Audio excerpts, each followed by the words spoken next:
à la recherche du champion. Nous avons vu que le monde d'aujourd'hui est à la recherche de champions. Des champions capables de sauver le monde de son agonie. Des champions capables de remporter la victoire sur le mal. Des champions pour la paix. Des champions pour l'unité. Des champions pour apporter une pierre à l'édification et au bien-être de l'humanité. Nous avons vu à la première vidéo que pour être ce champion, il faut le vouloir. Et donc tout le monde peut l'être. Il suffit simplement de le désirer. Et dans la seconde vidéo, nous avons vu que pour devenir champion, il faut puiser dans ses forces internes. Parce qu'en réalité, nous sommes tous dotés de capacités personnelles qui nous a été donnée par le Créateur et que nous pouvons utiliser pour atteindre des sommets. Tout le monde en a. Et donc, tout le monde peut être champion.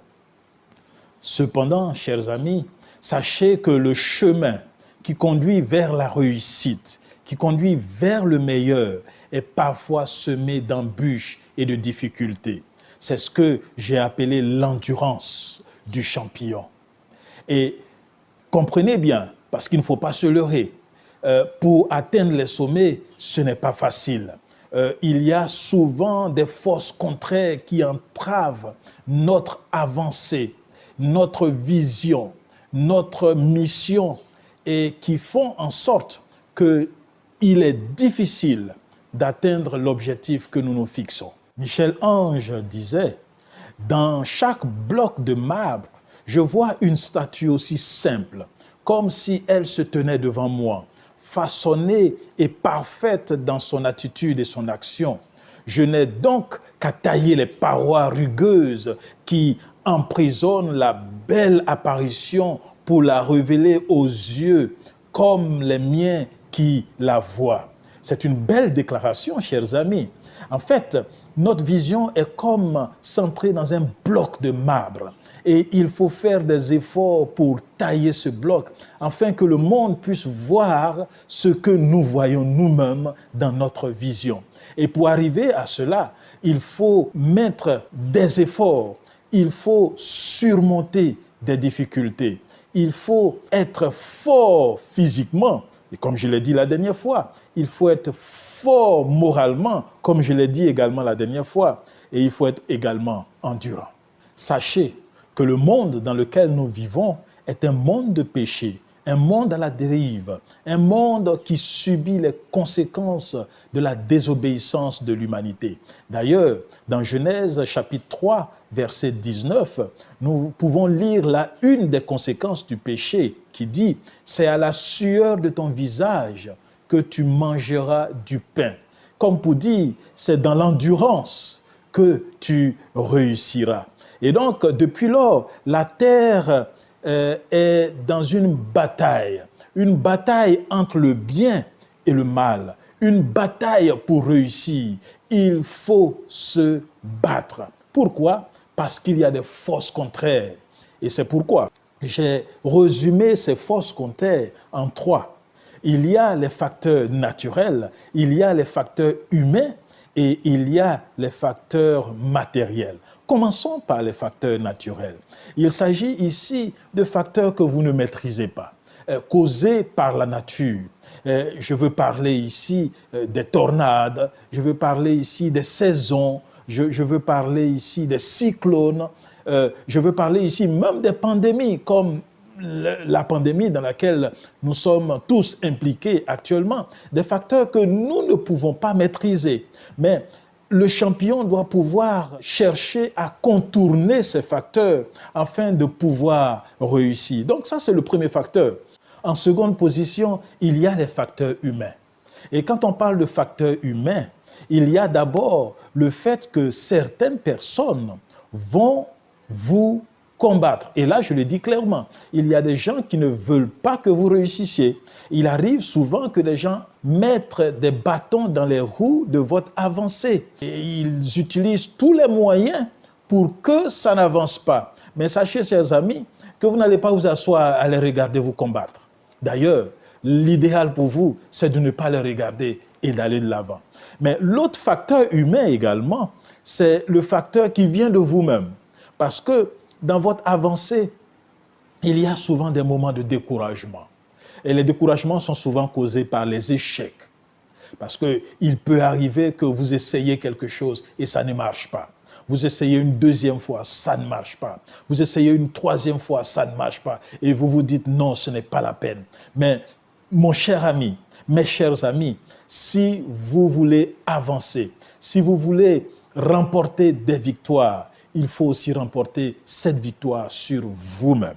En troisième position, nous parlerons des facteurs liés au matériel.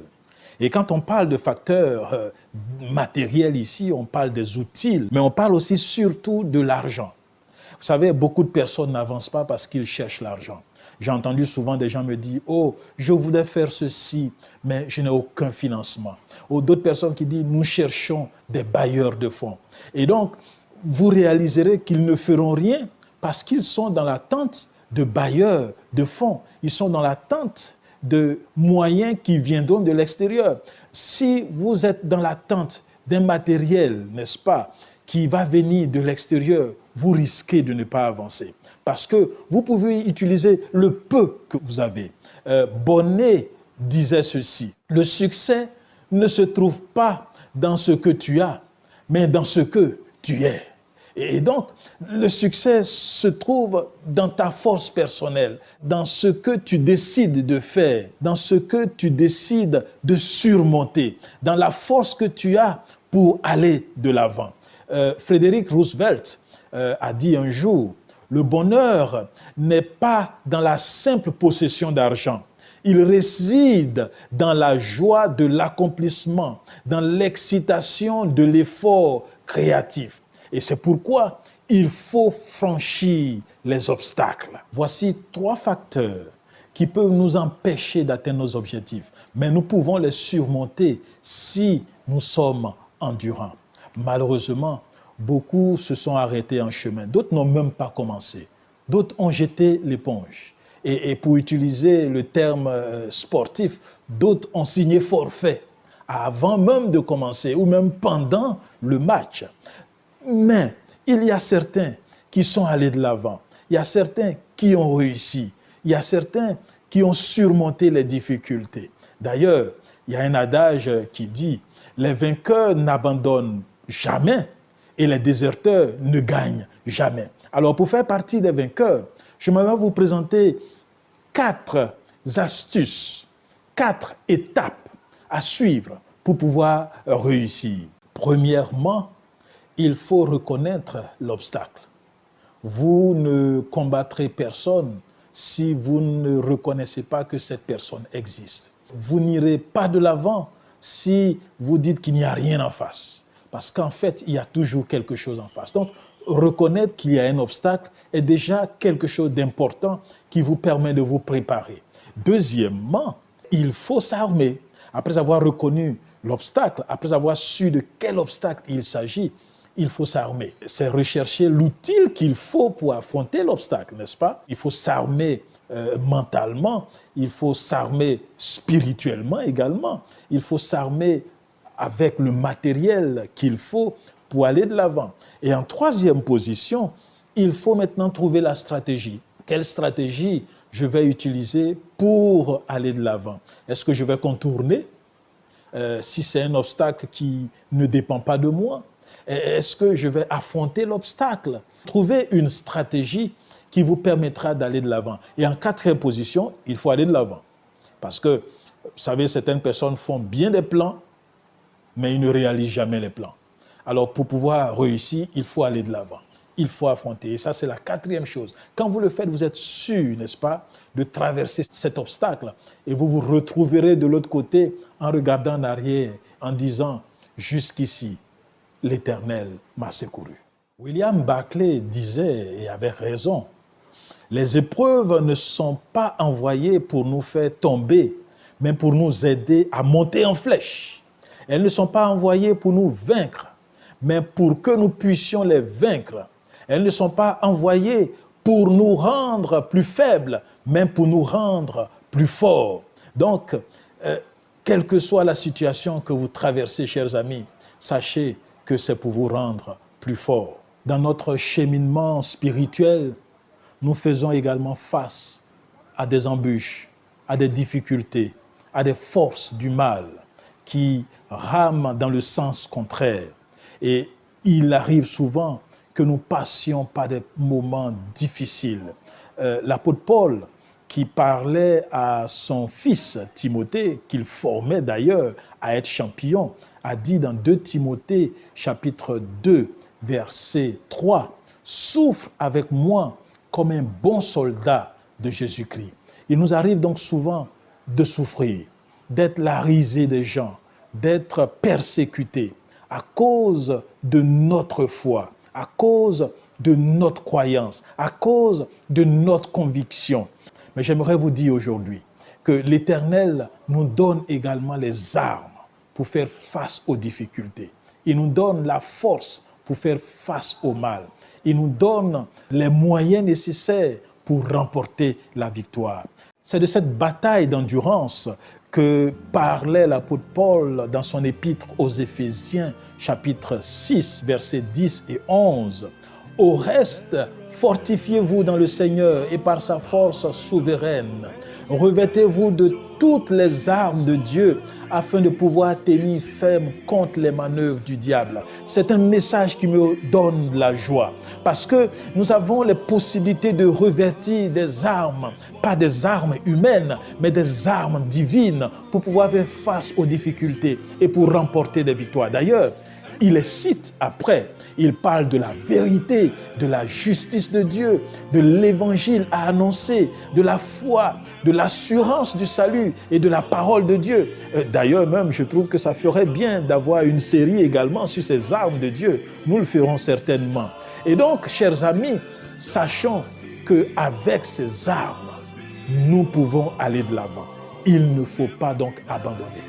Il n'y a pas de couronne sans croix. Il y a toujours une période d'adversité difficile, mais vous pouvez remporter des victoires parce que celui qui est avec vous, Jésus-Christ, qui a vaincu le mal, qui est le vainqueur de tout temps, celui qui est avec vous est plus fort que tout ce qu'il peut avoir autour de vous. Et donc, n'abandonnez pas.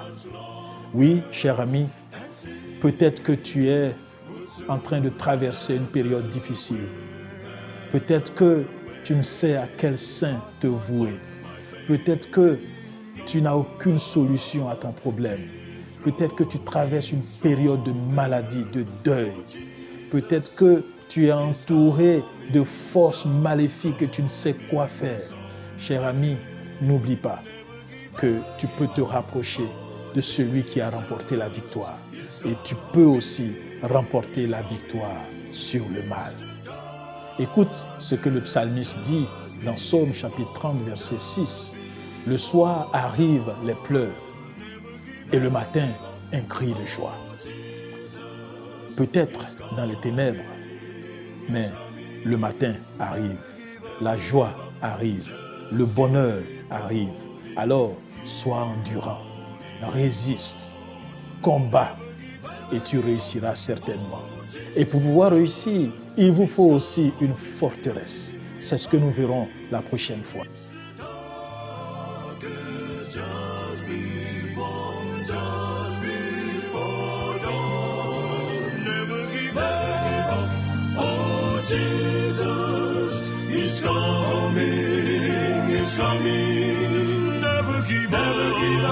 Just keep holding, never give up, never give up.